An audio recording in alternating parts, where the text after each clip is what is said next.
السلام علیکم ورحمۃ اللہ وبرکاتہ۔ ناظرین، استقبال ہے فکر خبر اسٹوڈیو میں رضوان احمد ندوی ملکی اور عالمی اہم اور خاص خبروں کے ساتھ۔ تو ناظرین، خبروں کی تفصیلات سے قبل آپ سے گزارش ضرور کریں گے کہ اگر چینل کو سبسکرائب نہیں کیا ہے تو سبسکرائب ضرور کریں، بیل آئیکن پر بھی کلک کریں، ویڈیو کو لائک اور شیئر کریں اور کمنٹ باکس میں اپنی رائے ضرور رکھیں۔ تو ناظرین، بڑھتے ہیں خبروں کی تفصیلات کی طرف۔ آج کل آپ نیوز چینل کھولیں گے تو سب سے بڑا مدعا ہوگا کہ نوراتری میں گوشت کھانا صحیح ہے یا غلط، حجاب کا تنازع کس کی سازش ہے، حلال بائیکاٹ پر ماہرین کی کیا رائے ہے، اور لاؤڈ سپیکر پر اذان کے مدعے پر بھی خوب بحثیں ہو رہی ہیں۔ لیکن ان سب بحثوں کے درمیان مہنگائی کی بحث کہیں غائب ہو گئی ہے۔ پیٹرول، ڈیزل، سی این جی، پی این جی، رسوئی گیس کی قیمتیں لگاتار بڑھ رہی ہیں، لیکن لوگوں کا دھیان اس پر نہ جائے، اس لیے ہر طرح کے نقلی مدعے آپ کے سامنے لا کر رکھے جا رہے ہیں، اور اتنی مہنگائی کے باوجود لوگ خاموشی اختیار کیے ہوئے ہیں، جو واقعی سوچنے کا مقام ہے۔ ایک طرف ملک میں پیٹرول اور ڈیزل کی قیمتوں میں لگاتار اضافہ ہو رہا ہے، تو دوسری جانب سی این جی کی قیمتوں میں بھی گزشتہ چند روز سے اضافہ دیکھا جا رہا ہے۔ دہلی میں کل کے مقابلے میں آج پھر سے 2.5 روپے فی کلو کا اضافہ ہوا ہے۔ وہیں کانگریس نے اب بڑھتی مہنگائی اور پیٹرول اور ڈیزل کی قیمتوں کے معاملے پر مودی حکومت کے خلاف ہلہ بول دیا ہے اور سڑکوں پر احتجاج کر رہی ہے۔ سرکار نے پچھلے 7 سالوں میں کیا کیا ہے؟ جو دام ہم بڑے دیکھ رہے ہیں، ممبئی میں 121 روپے لیٹر پیٹرول بک رہا ہے، 121 روپے۔ جو دام بڑے ہیں اس میں ادھیکانش سیس ڈالا ہے سرکار نے، سیس، اور وہ سیس کا پورا پیسہ کیندر کی سرکار کی جیب میں جا رہا ہے، 1,28,000 کروڑ روپے۔ میں دوبارہ بولتا ہوں، 1,28,000 کروڑ روپے صرف سیس کے مادھیم سے پیٹرول ڈیزل سے سرکار نے 6 سال میں کمائے ہیں۔ ہم سب لوگوں کا دائتو بنتا ہے کہ جنتا کے لیے اس سرکار پر دباؤ ڈالیں۔ مجھے کھید ہے کہ ان سرکار کا ایک بھی نمائندہ ایسا نہیں ہے جس نے جنتا کے آنسو پہنچنے کی کوشش بھی کی ہو۔ کسی ایک پرمکھ راشٹر نیتا نے اتنا ملم لگانے کی کوشش کی ہو کہ ڈریے گا مت، ہم قیمتوں کو نینترن میں لانے کی کوشش کریں گے۔ جھوٹے منہ سنسد میں کسی منتری یا پردھان منتری نے بول دیا ہو کہ دیش آج پیڑا میں ہے، ہماری سرکار کوشش کر رہی ہے کہ ہم دام کم کریں گے۔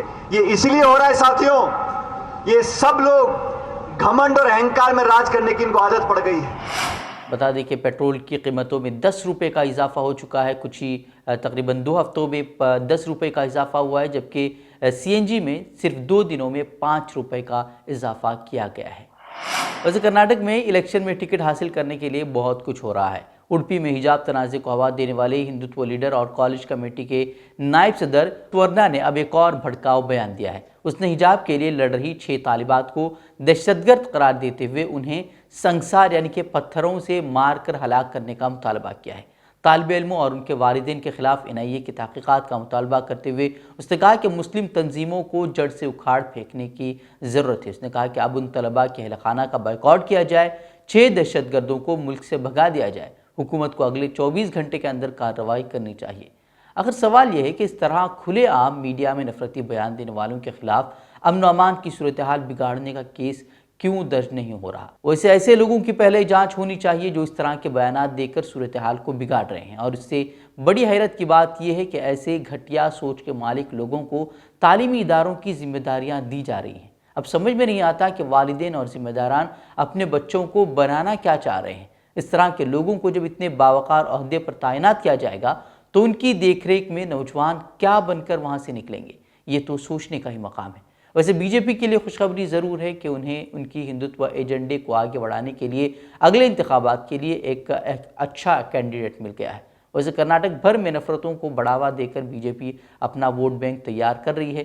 حجاب تنازع ہو، مسلمانوں کے معاشی بائیکاٹ کا معاملہ ہو، حلال کا معاملہ ہو، اور لاؤڈ سپیکر کو لے کر اب جس طرح کا کھیل کھیلا جا رہا ہے، ایسا لگتا ہے کہ ہندوستان میں مسلمانوں کے حقوق کی کسی کو پرواہ نہیں۔ ویسے نفرتوں کا بازار دیکھنا ہے تو ہندوستان میں بی جے پی حکمران ریاستوں کا حال دیکھ لیجئے، آپ کو تمام چیزیں وہاں مل جائیں گی۔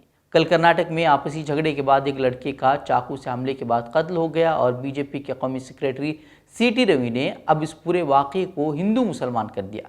انہوں نے کہا کہ اردو نہ بولنے کی وجہ سے اسے قتل کر دیا گیا، اور اس کی حمایت میں کئی میڈیا چینلز، کئی ہندوتوادی تنظیموں سے جڑے افراد بھی اس پوسٹ کو خوب شیئر کر رہے ہیں کہ اردو نہ بولنے کی وجہ سے اس شخص کا قتل کر دیا گیا۔ حالانکہ اس پورے معاملے کے بعد خود بنگلورو پولیس کمشنر نے وضاحت دیتے ہوئے اس طرح کی فرقہ وارانہ اینگل کو مسترد کر دیا ہے۔ ان کا کہنا ہے کہ موٹر سائیکل حادثے کے بعد ہوئے جھگڑے کے بعد چندرو نامی شخص پر حملہ کیا گیا، حالانکہ وہ ہندو بھی نہیں ہے اور وہ عیسائی ہے، اور جملہ ملزموں کو انہوں نے کہا ہے کہ گرفتار کر لیے گئے ہیں۔ بڑی حیرت کی بات یہ ہے کہ میڈیا وزیر داخلہ بھی اس طرح کا غلط دعویٰ کر رہے ہیں۔ جب حالات ایسے ہوں تو پھر کیا کہا جائے۔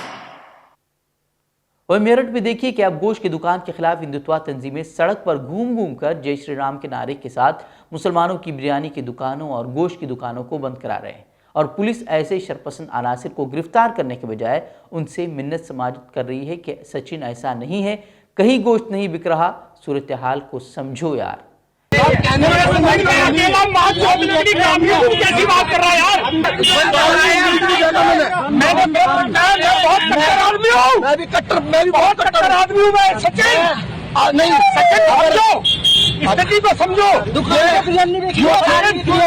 جو چھیتر ہندو ہردے سمراٹ کا ہے اس کے کھال میں گھس بنیں گے جو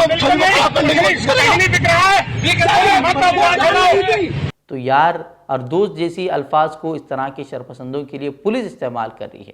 یہ پولیس کے الفاظ ہیں، حالانکہ اگر مسلمان اپنے جائز حقوق کے لیے احتجاج کرتا ہے تو پھر اس پر لاٹھی ڈنڈے برسائے جاتے ہیں، اور کسان کے آگے خاردار تار بچھائی جاتی ہے، انہیں تشدد کا نشانہ بنایا جاتا ہے، لیکن منہ میں جے شری رام ہو اور گلے میں زعفرانی شال تو پھر سب کچھ ٹھیک۔ گزشتہ چند مہینوں سے کرناٹک میں مذہبی منافرت کے کئی واقعات رونما ہوئے ہیں، جیسے کہ حجاب کا مسئلہ ہو، مندروں کی جاترا میں مسلم تاجروں پر پابندی ہو، حلال ذبیحہ وغیرہ کے معاملات کے ذریعے ریاست کے ماحول کو خراب کرنے کی کوشش لگاتار کی جا رہی ہے۔ وہیں اب مساجد میں اذان کو مائکروفون پر نہ دیے جانے کے خلاف مہم چلائی جا رہی ہے۔ انہی مذکورہ واقعات کا حوالہ دیتے ہوئے رکن اسمبلی ضمیر احمد خان نے کہا ہے کہ ریاست میں مسلم مخالف ایجنڈے کے ساتھ RSS اور بجرنگ دل ریاست میں بدامنی پھیلا رہی ہے، لہذا سماج میں نفرت پھیلانے والی ان تنظیموں پر پابندی عائد کی جائے۔ وہیں رکن اسمبلی ضمیر احمد خان کا کہنا ہے کہ ریاست کے امن و امان میں خلل پیدا کرنے اور یہاں کی گنگا جمنی تہذیب کو نقصان پہنچانے کی ذمہ دار SDPI یا PFI نہیں ہے، بلکہ RSS اور بجرنگ دل ہیں، اور ان تنظیموں پر پابندی لگانے کی اشد شہریت ترمیم قانون اور NRC مخالف مظاہرے کو 2 سال سے زائد کا عرصہ ہو چکا ہے، لیکن اب بھی UP میں ان کی گرفتاریاں ہو رہی ہیں۔ مسلم نوجوانوں کو گرفتار کرنے کا سلسلہ لگاتار اب بھی جاری ہے، جو کہ بڑا حیران کن معاملہ ہے۔ 21 دسمبر 2019 کو ہوئے CA اور NRC مخالف مظاہرے کے معاملے میں رامپور کے تھانہ کوتوالی پولیس نے چوکی کنڈا کے ساکن فیصل عرف رحمان کو سنگین دفعات کے تحت درج مقدمے میں گرفتار کر کے جیل بھیج دیا ہے۔ وہیں گزشتہ ہفتے اس معاملے میں مزید 10 ملزمین کو سرکاری املاک کے ہوئے نقصان کی وصولی کے نوٹس بھی جاری کیے گئے ہیں، حالانکہ سپریم کورٹ نے بھی اس نوٹس کو واپس لینے کا حکومت سے مطالبہ کیا تھا، لیکن جب ایک بار پھر یوگی سرکار اقتدار میں آئی تو پھر اس طرح کی شرانگیزی شروع ہو چکی۔ وہیں اس معاملے میں ہو رہی گرفتاری اور نوٹس جاری کیے جانے پر سماجی کارکنان نے شدید اعتراض ظاہر کیا ہے۔ انہوں نے کہا کہ پولیس کی جانب سے مخصوص طبقے کے نوجوانوں کو ٹارگٹ ہراساں کیا جا رہا ہے۔ اس سے پہلے اب تک تھانہ گنج اور تھانہ کوتوالی کی پولیس 150 سے زائد افراد کو CA اور NRC مخالف مظاہرے کے الزام میں سنگین دفعات کے تحت کارروائی کر کے جیل بھیج چکے ہیں۔ حالانکہ 1-2 افراد کو چھوڑ کر تمام لوگ ضمانت پر رہا بھی ہو چکے ہیں۔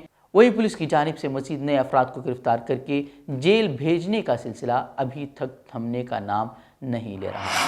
ترنمول کانگریس کے لیڈر نے انفورسمنٹ ڈائریکٹریٹ ED کے موجودہ ڈائریکٹر سنجے کمار مشرا کی ملازمت میں توسیع کے مرکزی حکومت کے فیصلے کو سپریم کورٹ میں چیلنج کیا ہے۔ TMC کے ترجمان ساکیت گھوگلے نے سنجے مشرا کی مدت ملازمت کی توسیع کے حکم کے خلاف مفاد عامہ کی عرضی دائر کی ہے۔ عرضی گزار کا دعویٰ ہے کہ بطور ڈائریکٹر سروس میں توسیع کا فیصلہ سینٹرل ویجیلنس کمیشن ایکٹ کے سیکشن 25 کی خلاف ورزی ہے۔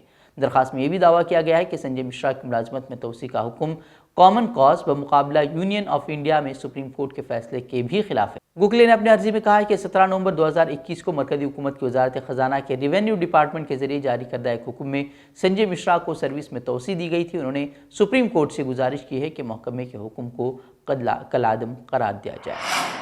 وہیں جھارکھنڈ کے کھونٹی ضلع میں منگل کی رات ایک مذہبی جلوس پر مبینہ طور پر پتھراؤ کے واقعے کے بعد بدھ کو 2 فریقوں کے درمیان فرقہ وارانہ کشیدگی دیکھنے کو ملی۔ اس سے قبل رانچی شہر میں بھی ڈاکٹر فتح اللہ روڈ علاقے میں منگل کی شب مذہبی جلوس کے دوران فریقوں میں تصادم کے سبب کشیدگی کا ماحول بن گیا۔ ان دونوں واقعات کے بعد پولیس کی سیکیورٹی وہاں سخت کر دی گئی ہے۔